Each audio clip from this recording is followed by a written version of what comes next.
Faltavam 2 dias para a Páscoa e para a festa dos pães sem fermento. Os principais sacerdotes e mestres da lei ainda procuravam uma oportunidade de prender Jesus em segredo e matá-lo. Mas não durante a festa da Páscoa, para não haver tumulto entre o povo, concordaram entre eles. Enquanto isso, Jesus estava em Betânia, na casa de Simão, o leproso. Quando ele estava à mesa, uma mulher entrou com um frasco de alabastro contendo um perfume caro, feito de essência de nardo. Ela quebrou o frasco e derramou o perfume sobre a cabeça dele. Alguns dos que estavam à mesa ficaram indignados. Por que desperdiçar um perfume tão caro? Perguntaram. Poderia ter sido vendido por 300 moedas de prata e o dinheiro dado aos pobres. E repreenderam a mulher severamente. Jesus, porém, disse: deixem-na em paz. Por que a criticam por ter feito algo tão bom para mim? Vocês sempre terão os pobres em seu meio, e poderão ajudá-los sempre que desejarem, mas nem sempre terão a mim. Ela fez o que podia e ungiu meu corpo de antemão para o sepultamento. Eu lhes digo a verdade. Onde quer que as boas novas sejam anunciadas pelo mundo, o que esta mulher fez, será contado, e dela se lembrarão. Então Judas Iscariotes, um dos 12, foi aos principais sacerdotes, para combinar de lhes entregar Jesus. Quando souberam por que ele tinha vindo, ficaram muito satisfeitos e lhe prometeram dinheiro. Então ele começou a procurar uma oportunidade para trair Jesus. No primeiro dia da festa dos pães sem fermento, quando o cordeiro pascal era sacrificado, os discípulos de Jesus lhe perguntaram: onde quer que lhe preparemos a refeição da Páscoa? Então Jesus enviou 2 deles a Jerusalém, com as seguintes instruções. Ao entrarem na cidade, um homem carregando uma vasilha de água virá ao seu encontro. Sigam-no. Digam ao dono da casa em que ele entrar. O mestre pergunta: onde fica o aposento no qual comerei a refeição da Páscoa com meus discípulos? Ele os levará a uma sala grande no andar superior, que já estará arrumada. Preparem ali a refeição. Então os 2 discípulos foram à cidade e encontraram tudo, como Jesus tinha dito, e ali prepararam a refeição da Páscoa. Ao anoitecer, Jesus chegou com os 12. Quando estavam à mesa, comendo, Jesus disse: eu lhes digo a verdade. Um de vocês que está aqui comendo comigo vai me trair. Aflitos, eles protestaram: certamente não serei eu. Jesus respondeu: é um dos 12. É alguém que come comigo da mesma tigela. Pois o Filho do Homem deve morrer, como as Escrituras declararam há muito tempo. Mas que terrível será para aquele que o trair. Para esse homem, seria melhor não ter nascido. Enquanto comiam, Jesus tomou o pão e o abençoou. Em seguida, partiu em pedaços e deu aos discípulos, dizendo: tomem, porque este é o meu corpo. Então tomou o cálice de vinho e agradeceu a Deus. Depois, entregou aos discípulos, e todos beberam. Então Jesus disse: este é o meu sangue, que confirma a aliança. Ele é derramado como sacrifício por muitos. Eu lhes digo a verdade. Não voltarei a beber vinho até aquele dia, em que beberei um vinho novo no reino de Deus. Então cantaram um hino, e saíram para o Monte das Oliveiras. No caminho, Jesus disse: todos vocês me abandonarão, pois as Escrituras dizem: Deus ferirá o pastor, e as ovelhas serão dispersas. Mas, depois de ressuscitar, irei adiante de vocês a Galileia. Pedro declarou: mesmo que todos os outros o abandonem, eu jamais farei isso. Jesus respondeu: eu lhe digo a verdade. Esta mesma noite, antes que o galo cante 2 vezes, você me negará 3 vezes.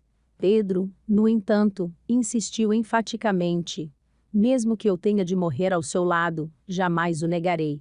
E todos os outros discípulos disseram o mesmo. Então foram a um lugar chamado Getsêmani, e Jesus disse a seus discípulos: sentem-se aqui enquanto vou orar.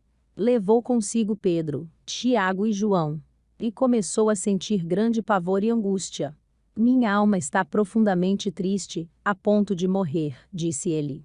Fiquem aqui e vigiem. Ele avançou um pouco, e curvou-se até o chão. Então orou para que, se possível, a hora que o esperava, fosse afastada dele.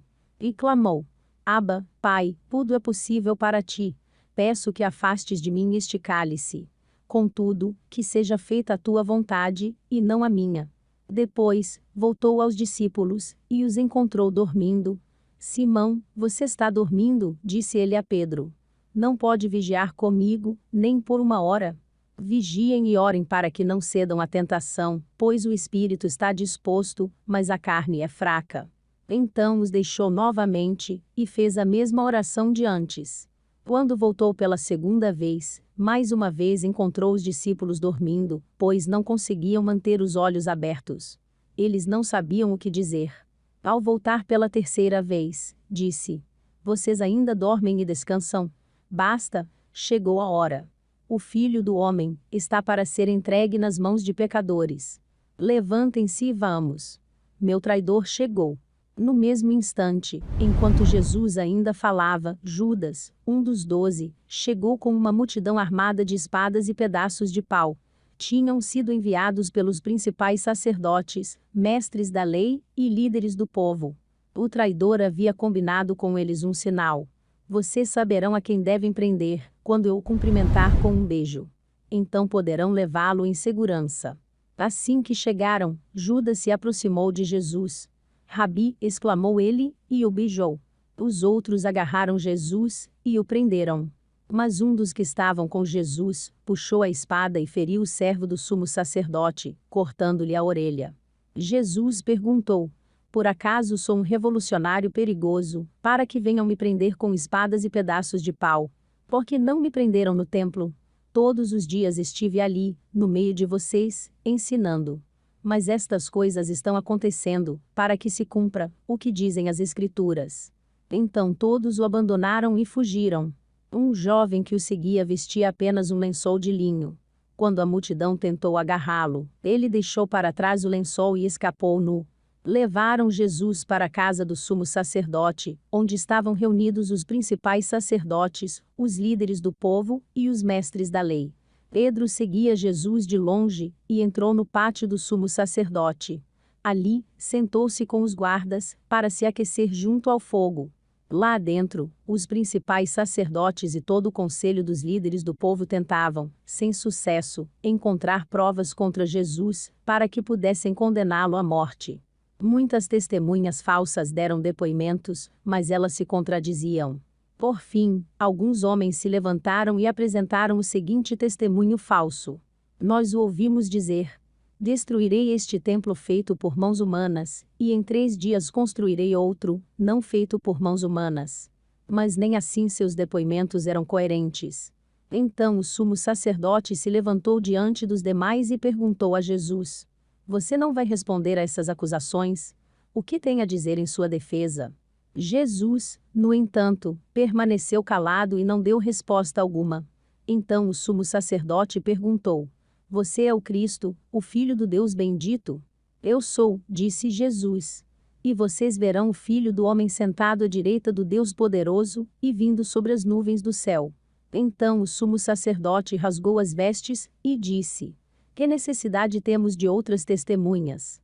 Todos ouviram a blasfêmia. Qual é o veredicto? E todos o julgaram culpado, e o condenaram à morte.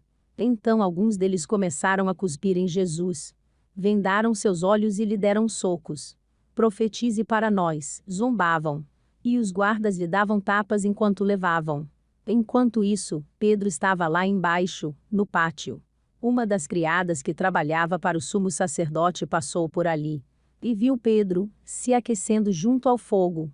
Olhou bem para ele, e disse: Você é um dos que estavam com Jesus de Nazaré. Ele, porém, negou.